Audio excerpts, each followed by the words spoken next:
Hey teacher friend, welcome back to my channel. My name's Molly and I'm a 5th grade teacher who loves to help teachers just like you streamline your literacy block so you can get to all of your reading groups. In today's video, I'm going to take a different turn and talk about the 5 things that are not teaching related that I absolutely couldn't live without.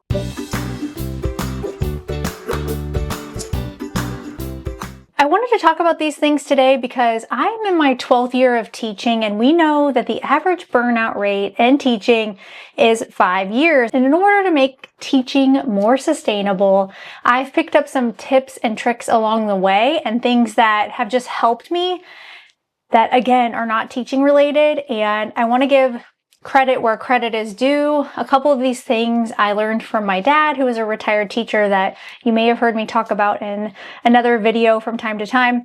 And all of these things, at first you might be like, really? That's going to make your day better? But it truly does. And one of the best pieces of advice that my dad gave me a long time ago when I started teaching was to pack something in your lunch every day that you were going to look forward to.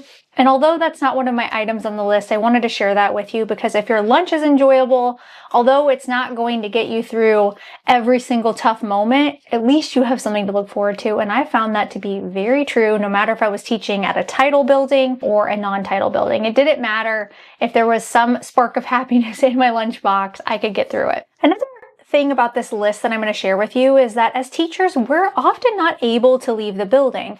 I've taught in buildings before where of course you had the plan time, but we had a principal that did not like for you to leave the building. And looking back, I realized that that's not a thing and we shouldn't have allowed that, but it is what it is.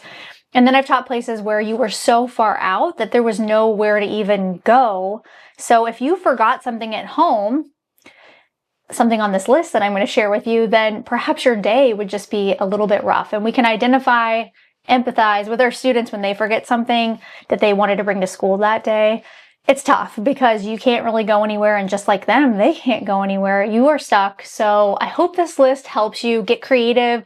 Think of the things that you love to have every day and make sure you have them in your classroom. My first item on the list, I am a big coffee drinker. I love coffee. It's my first thing I do in the morning as a ritual at home.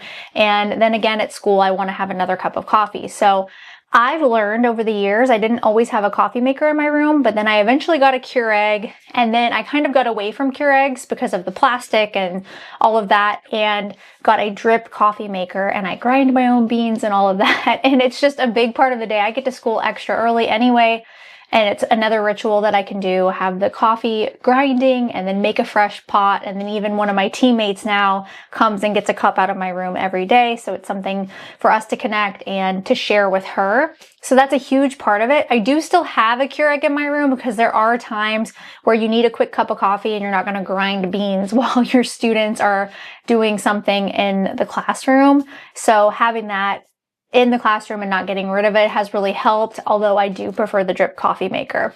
To go along with that, I've learned that we don't get to drink coffee straight through. We're putting our cup down. We're forgetting where our cup is. And if you have just a ceramic mug, it's going to go cold. And that's one thing that I always hated, is that I'd have to go microwave my coffee. If you don't have a microwave in your room, where's the time for that? So my favorite mug, I've tested a bunch of them out, but I like to physically hold a coffee cup. And so Yeti has the perfect size. I think this is a 10 ounce, and I've tried all the generic brands. They're okay too, but the inside of the cup gets really gross. And this one has a ceramic lining in the middle, and you can find this one on Amazon. Bass Pro, there's lots of places that have this. I think Amazon's probably the quickest.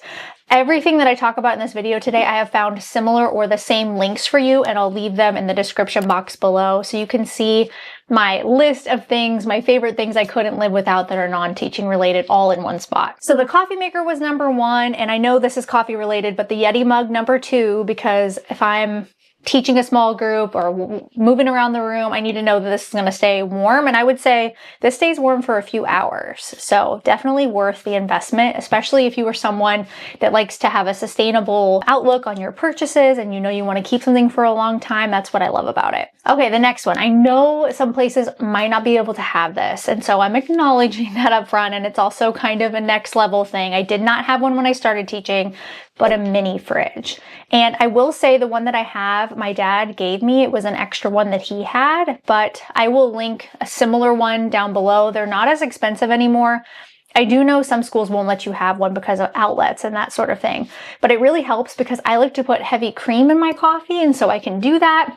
And in fact, the other day, a teacher was in my room and I didn't know she was right behind me. And I was in my closet, like pouring some cream, and she was like, "Oh my goodness, can I have some of that?" And so that was nice to be able to give that to her because she didn't have a fridge. So that is helpful for putting your lunch in, or if you're a soda person and you like to have a Diet Coke or something like that. Just knowing that you have that thing later in the day, maybe during your plan period, you want to have a seltzer water. It's just nice to have, and you can store whatever it is that you would put in your mini fridge inside your classroom, and it's like a home away from home. After the mini fridge, I'm going to go ahead and say it, a microwave. I didn't always have a microwave in my classroom. I had a teammate once where we shared a closet, and so her room connected to mine through the closet, and once she brought a microwave in, it was a game changer. And so then I knew once I moved schools, I needed to get a microwave of my own so that I could microwave a hot lunch if I wanted to, reheat a cup of coffee that's not in the Yeti mug. So again, I know you might not be able to have that in your classroom, but if you can, it is a game changer, especially if you're someone that doesn't like to eat in the teacher's lounge. Maybe your team eats together in a classroom, then you don't have to go all the way to wherever that is.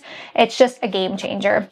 You might also be doing something in your classroom where you need to microwave something. There might be a science experiment or something like that. It will make your life easier. So I have kind of a fun retro one because I like the color teal, kind of that Tiffany blue. My husband got it for me for Christmas one year. So I will link a similar one down below because for the life of me, I cannot remember where he got it from. Okay, the last thing is a Kinder mat, but I do want to add the caveat that I used to have a really comfy chair in my room. And then when I switched schools, I wasn't allowed to bring any new furniture. And so I had to say goodbye to that couch. And I'm really sad about it because it was the favorite spot for my class helper. They got to sit in that once a week, the teacher helper, I mean, and it was a coveted space. And then heaven forbid you have a headache at school, it's on your plan period. I know this doesn't happen every day, but if you need to close your eyes because your head is pounding so bad, how nice is it to have a space like that? Or there's days, we've all done it, where we're super sick and we have no business being at school. The kids go to specials, the kids go to lunch. You just need to collapse and regroup yourself